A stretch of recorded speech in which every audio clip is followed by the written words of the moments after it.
I got to play the demo for the new Transience game that is available on Steam right now. This game is actually being developed by fellow YouTuber Big Fry. I know Dustin, we've played a little bit together and we've met at different events, and I love picking his brain about game development stuff, and so I decided why not just interview him about his new Transience demo and let him explain what's going on. All right, Dustin, why don't you do you want to tell me what is Transience? Because the kill house is neat. It's like a very competent little shooter experience, but I have no idea jumping into it what the game is going to be.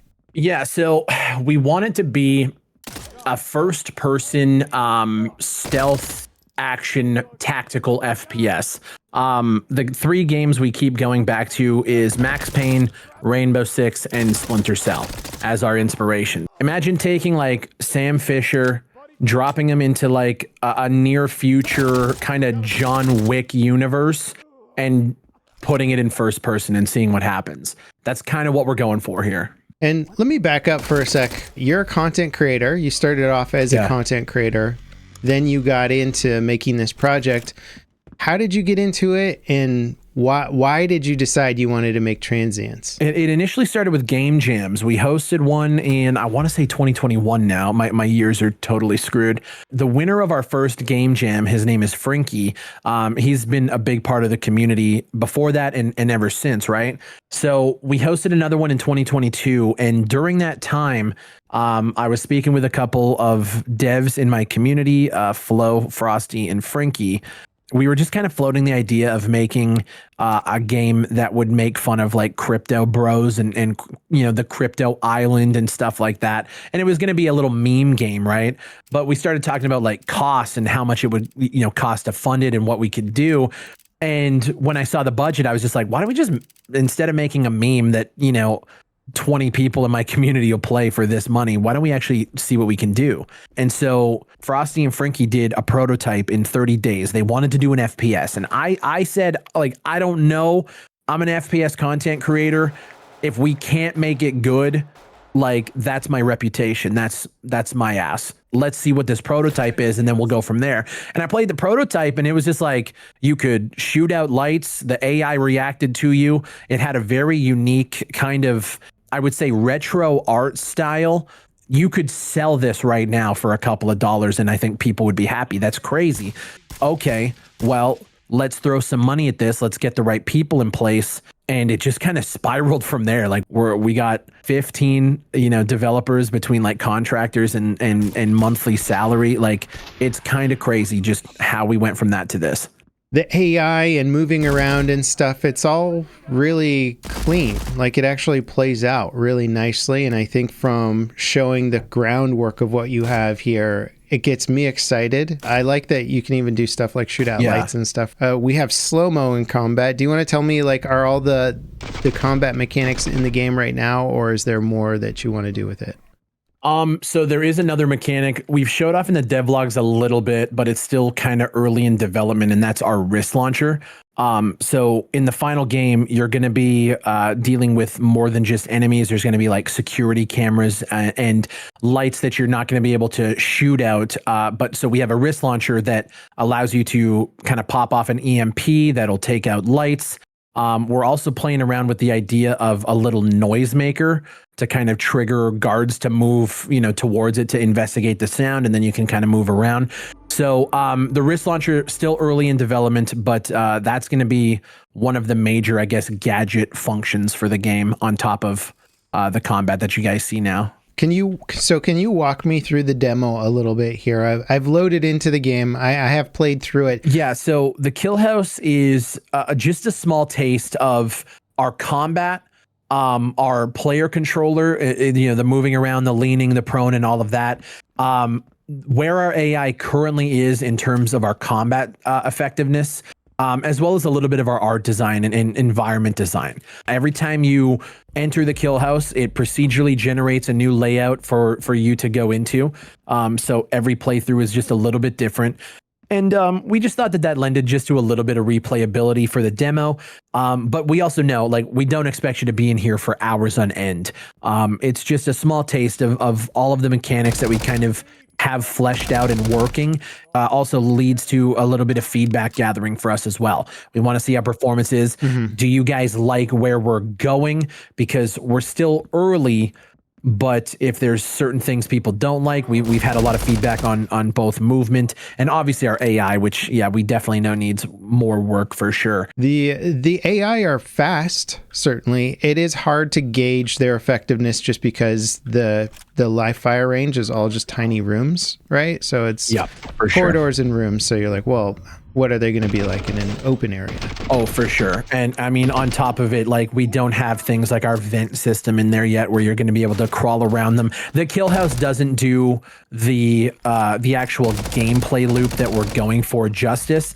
But we knew that going into it. It was more of just like, run around and shoot some things and hear our audio and just kind of see the core mechanics at work. But once you guys actually see the game, which when we do launch, we are going to have a demo of one of the levels that you can play.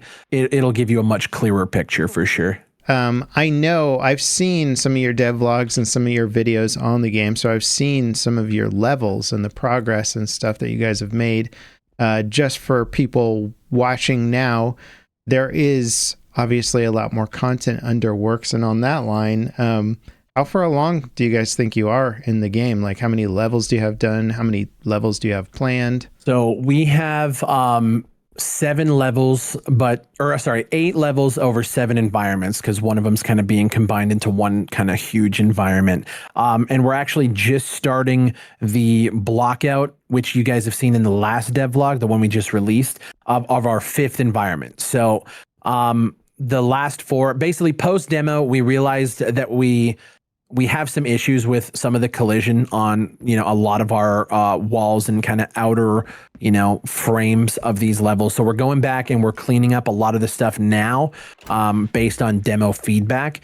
But we're essentially at this point, we're 4 levels in, starting the 5th one and doing kind of a polish cleanup on the first 4. You've given me sort of the theme, but are we part of a special ops group that's gets hired to deal with stuff, or is there? Yeah, you play as Eli Reed, who is an accountant in the city of New Houston. He's part of a group called The Collective, which is essentially a hired mercenary outfit that corporations hire for security purposes, retrieval, or taking out a target that they need taken out. You actually, you play as the bad guy. The game starts off very early on and you realize that you're the one that has a bounty out on your head. So throughout the game, you're on the run and you're trying to figure out who, why, where to go to figure out just why you're being hunted, which is actually why we opted to do the on-the-fly customization. I'm a huge fan of loadouts, and if you played the old Ghost Recons, being able to choose your loadout at the beginning of every mission was something I wanted to do early on, but it just didn't fit narratively. You're on the run, you don't have a lot of resources, so switching out attachments and changing your gun on the fly fits with that. You kind of always have to be moving mentality. And it's interesting because it's a stark contrast to that tactical shooter kind of clearing rooms, taking your time, but we think it plays really well. Yeah, I like it. And that kind of borrows a little bit from the survival shooter stuff where you're making your kit as you go and adapting for sure based on limited resources. How long has it taken you guys to get to this point? So we started, this is October 2023. We started development officially on June 1st, 2022. That's incredible, to be honest. Yeah, on top of it, I don't think people realize it too. We're all working on this part-time, right? I still make videos on other games. I stream 5 days a week. All these guys are working on other projects. They have full-time jobs, and then we do this. So yeah, it's been quite the feat to get to this point on. I don't even want to ask you what your day to day is like. It sounds totally insane. It's inspiring, man. I feel like what you're doing here is very representative of all the things that I get most excited about with new game engine tech and accessibility and things just becoming, I don't want to say easier to do, but you can do more with less people now. More accessible, right? Yeah, before to make a level, you would need all these different artists and doing all this different stuff to put together. And I'm not saying you don't need artists now or to do stuff, but it's just faster. You can do more with less people. The tools are better. And I think you guys are basically the example of that, is that, hey, you guys started last year.